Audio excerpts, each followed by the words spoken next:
I apologize in advance for the handwriting on this since I'm using a mouse to write this, but hopefully this will work.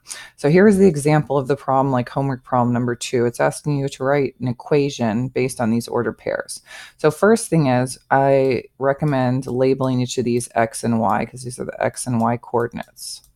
The second thing is, I like to call this one point 1. The reason is it makes the order easier for the formula, and I call this one point 2.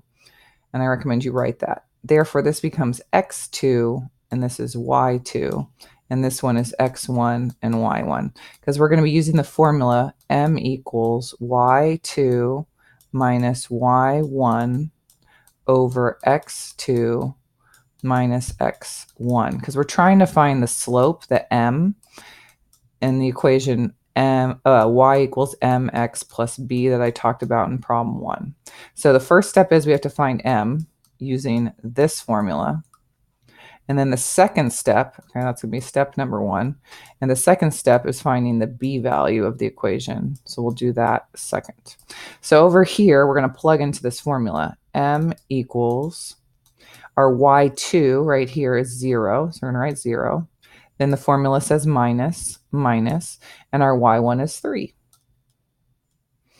Over x2, our x2 is 4. The formula has a minus, so you always put a minus. And then our x1 is negative 2, so we put parentheses, negative 2. And then we simplify the top and the bottom. So the top becomes 0 minus 3, which is negative 3. And the bottom, 4 minus 2, the opposite of a negative is a positive, so plus plus. When you have two negatives right in a row, you add. 4 plus 2 is 6. Now these are both divisible by 3, because 3 can be divided by 3, and you get negative 1. And 6 divided by 3 is 2. And so our m value is negative 1/2. Therefore, in the equation up here, we're going to have y equals negative 1/2 times x, plus b. Now, we don't know what b is, but we do know what x and y are because we have two ordered pairs here. So you can choose which one you want to plug in. I would choose this first one because whenever you have a 0 coordinate, it typically makes the math a little bit easier.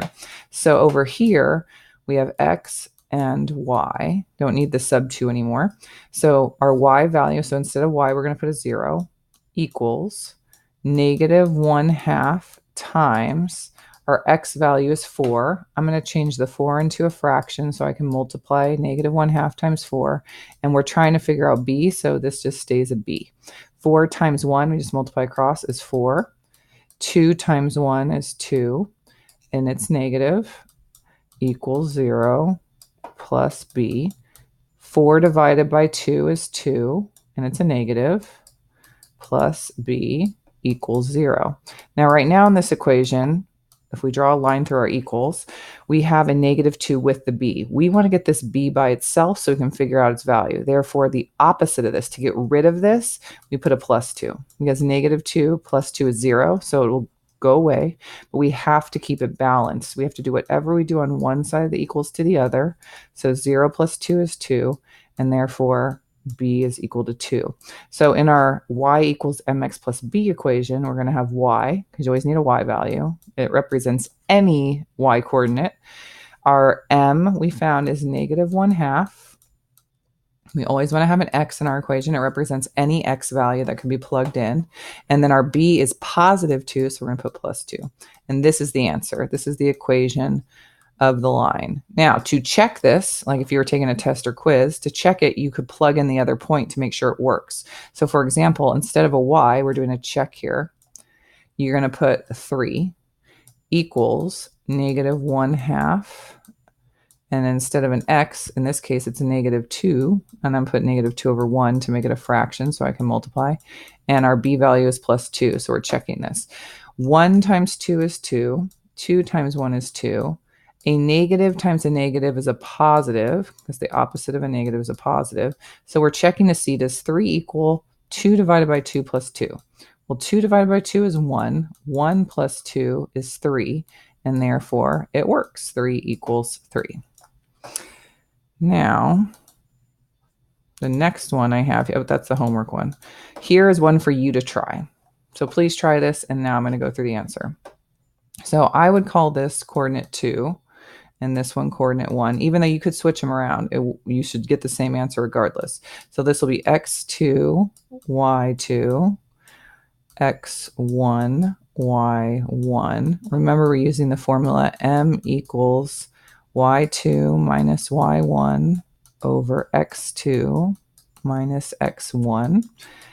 y2 is a 1 minus 11, that's our y1, over x2 is negative 7 minus negative 5. So this time, 1 minus 11. You have $1, but you borrow $11. So therefore, you subtract, you're going to get negative 10. Negative 7, the opposite of 5. So we're borrowing $7, but we're getting $5. So we subtract 7 minus 5, that's negative 2. Negative 10 divided by negative 2 will be a positive 5. So our m value is 5. Therefore, we have y equals, instead of mx, we're going to put 5x plus b, and now we need to find our b value. So in this case, I'm just going to use this point again, the first one listed, to find it because these numbers are slightly smaller than these. So this is x and this is y. So now instead of y, we're going to put a 1. 5 times negative 7 plus b. 5 times negative 7 is negative 35 plus b. Remember, we want to get rid of whatever's on the side of the b in order to figure out what b is. So plus 35, because that cancels out the opposite of it. This should be a plus 35. 1 plus 35 is 36 equals b. Therefore, our equation is y equals 5x plus 36. Now let's double check that because 36 seems like a large number. It makes me question if I made a little mistake. So we're going to check this point to make sure it works. So therefore, instead of a y, we're going to have 11. 5 times negative 5 plus 36. 5 times negative 5 is negative 25 plus 36. Well, we have a negative and a positive, so that means we need to subtract. 36 minus 25 is positive 11, and so it is correct. The last one is the problem you have on your homework sheet, so hopefully you're trying it, and then you check how you did. So this will be x2, y2, x1, y1, and plugging into the formula, y2 is 5 minus negative 10 over x2 is 2 minus negative 7. So we have two double negatives here. Bam, bam, bam, bam. So 5 plus 10 is 15. 2 plus 7 is 9. So they gave us this improper fraction. Yay. Thank you, Professor, for this one. Now, I am noticing both of these can be divided by 3. So let's go ahead and reduce this. 15 divided by 3 is 5. 9 divided by 3 is 3. So we have 5/3. Oh, this is going to be a messy one. Okay, so we have y equals mx plus b.